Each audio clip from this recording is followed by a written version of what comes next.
Well, welcome back to Tracktalk. We're now up to race number 3 on the programme, and this arguably, for all it isn't one of the, well, it isn't, you know, you could look at it and say it's a humble Class 4. It's a very competitive one. You've got Heavenly Dancer in here. Vlad Jurek will be back on board. Radiant Success for Tim Fitzsimmons ran very well last time. Mark Lerner from a good barrier on board him, and further down, Romantics in pretty good form.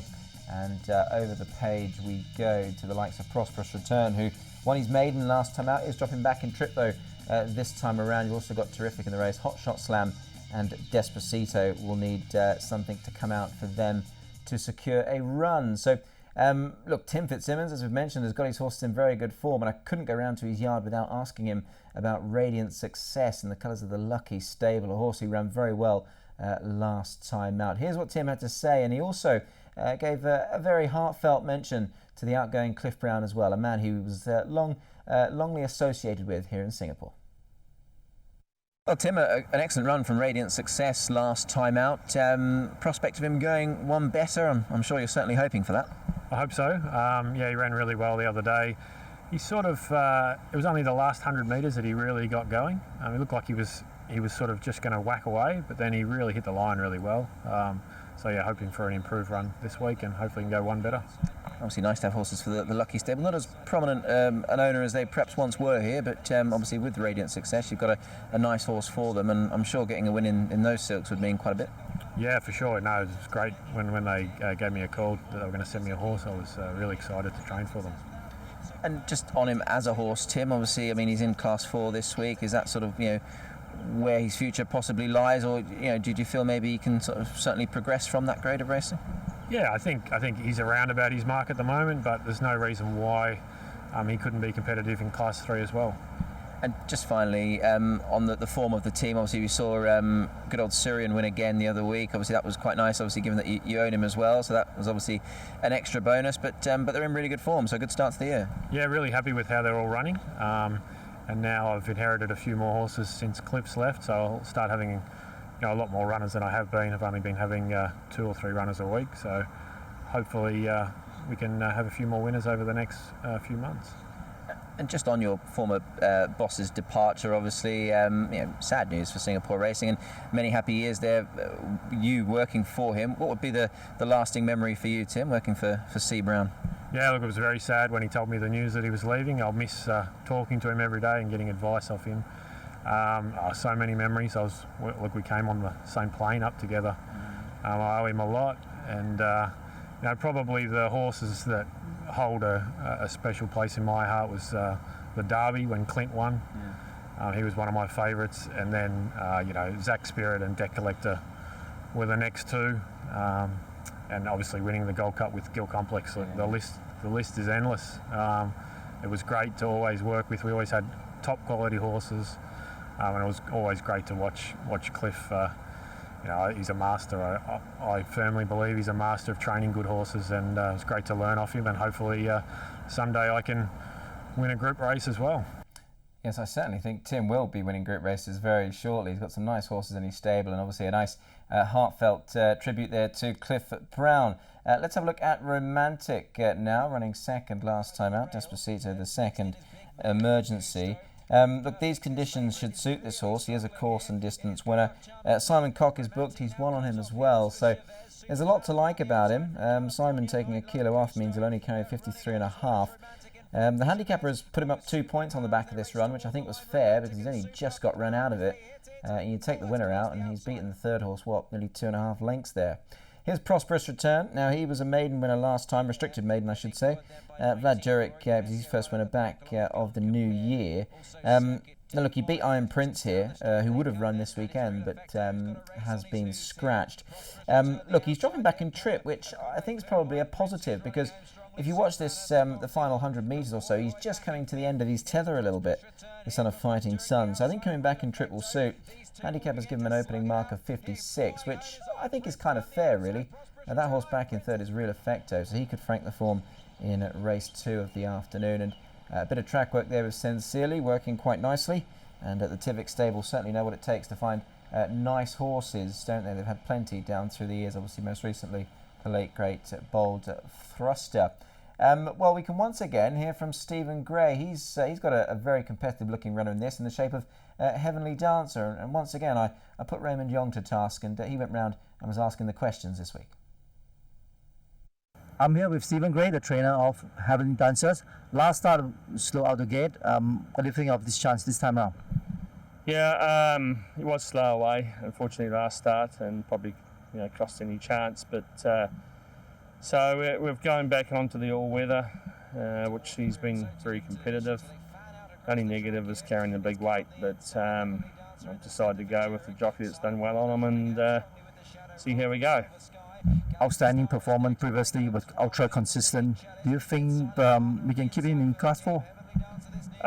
Yeah, he's a very genuine horse and he's got a lot of ability, but I really believe down deep he's looking for the 1400 mile. But, we haven't got those races at the moment, and people pay training bills and they want to see their horse run. So I just felt he might as well race again instead of going the barrier trials and run for money, and he could easily win the race. So I think he's going to be hard to beat because he's a good horse, and it's just the weight, and probably need a bit of luck on our side this time. Yes, and I noticed your stable is doing pretty well with a yellow and blue silk. Many more good horses coming in? Yeah, well, the colours have been here a long time and very successful here and New Zealand, and we have a pretty reasonably handy horse in Australia, so we're pretty proud of them. They're our family colours. They're deep in history and time, so every time we see them out we get really proud of it, and to have a promising horse in Australia now is good. That's just another part of it, and new horses coming. I have a couple, but it's just times are tough at the moment to get people to want to get out there and buy horses, so I don't know where that's going to end up, but I did buy a couple in Australia just recently, but they're going to stay in Australia at this stage, but we'll see what happens there. Yeah, it's Heavenly Dancer. I think the more you look at the race, and the more you look at Heavenly Dancer, the more he actually appeals on paper, that's for sure, in what is a competitive-looking race. I thought Charger might be one at decent odds that could run well also. He's quite well handicapped on his best. He's actually 10 points lower now than his last Success. But I was happy to go with Radiant Success here. I just feel the race suits him quite nicely, and I liked his run last time, and I think he can go one better here. Heavenly Dancer in for second, ahead of Prosperous Return, and I've thrown Charger in for 4. 3, 2, 11 and 8. Race 4 is a maiden race over 1100 metres, and it looks a bit of a penalty kick in all fairness to Who Loves Bay up at the top. I think Rocket Ryan can give them most to think about. We'll take a look at both these runners very shortly. More Than Oil could play his parts. I think he's a place chance, and the others might well just be up against it slightly. Okay, well, let's start by having a look at Who Loves Bay, who was second last time to a newcomer in the shape of Grand Fighter, a well-bred newcomer who managed to get the win. Look, I think he's only got to turn up in this sort of form really to win this. Take nothing away from the others, but a lot of them have had plenty of opportunity. I mean, we've got horses in here that are 27 race maidens, and also 15, 14, 12 races. And what some of the lightlier race ones have done has been quite disappointing. So, look, Who Loves Bay, I think, is the most likely of winners. Here's his work with Sun's Step. That's him on the outside. He had form over in Australia as well. He looks as if he's changed ownership now to the Who Loves You stable. Certainly new colours. Carried Desi Coe's red and white last time, and there'll be a different set of silks on the back of Hakeem Cameroudin this time around. Look, Rocket Ryan could be his biggest danger. A few coming from behind him in this race, the likes of Barbarian also in the race as well. But to be honest, I did think this third was a little bit sort of on the tame side. There was money for him, $45 into $17, and he had the assistance of Louis Beuzlan as well, and Louis, tries 110%, and you can see there the horses are just going up and down the spot a little bit, Rocket Ryan. So he's back in trip. That might well play its part, but I felt he's only got a supporting role to play against Who Loves Bay. I really couldn't make a strong case out for too many of the others. Maybe Wish Upon a Star could run into the money as well, but it's 1/2 for me. 7 in for third, Wish Upon a Star, and More Than Oil number 9. 1, 2, 7, 9 in race 4. Race 5 is a 1,000 metre class 5 heat. Always Innocent up at the top is down in grade. He could be very dangerous to all of these. You've also got Planter in the race, who's been in good form. We're going to take a look at him shortly, along with some track work from Showbound. And over the page there, the likes of 96 Warrior, Lucky Red in the field at the moment. Well, here's Planter, who ran second last time. Paperback Trooper and Lucky Red were further back in the field. Obviously formerly known as Robin Hood, and what a splendid old horse he was as well. He's won up to 1,700 metres. Amazingly, he's never won shorter than 14, but he's been placed twice from 3 over the course and distance. So he's almost got a sort of a second lease of life a little bit as an older horse, a 9-year-old. He seems to have gained a little bit of speed, perhaps down in grade. So I don't mind him at all in this race. And there's the track work of Showbound, working with Just Landed.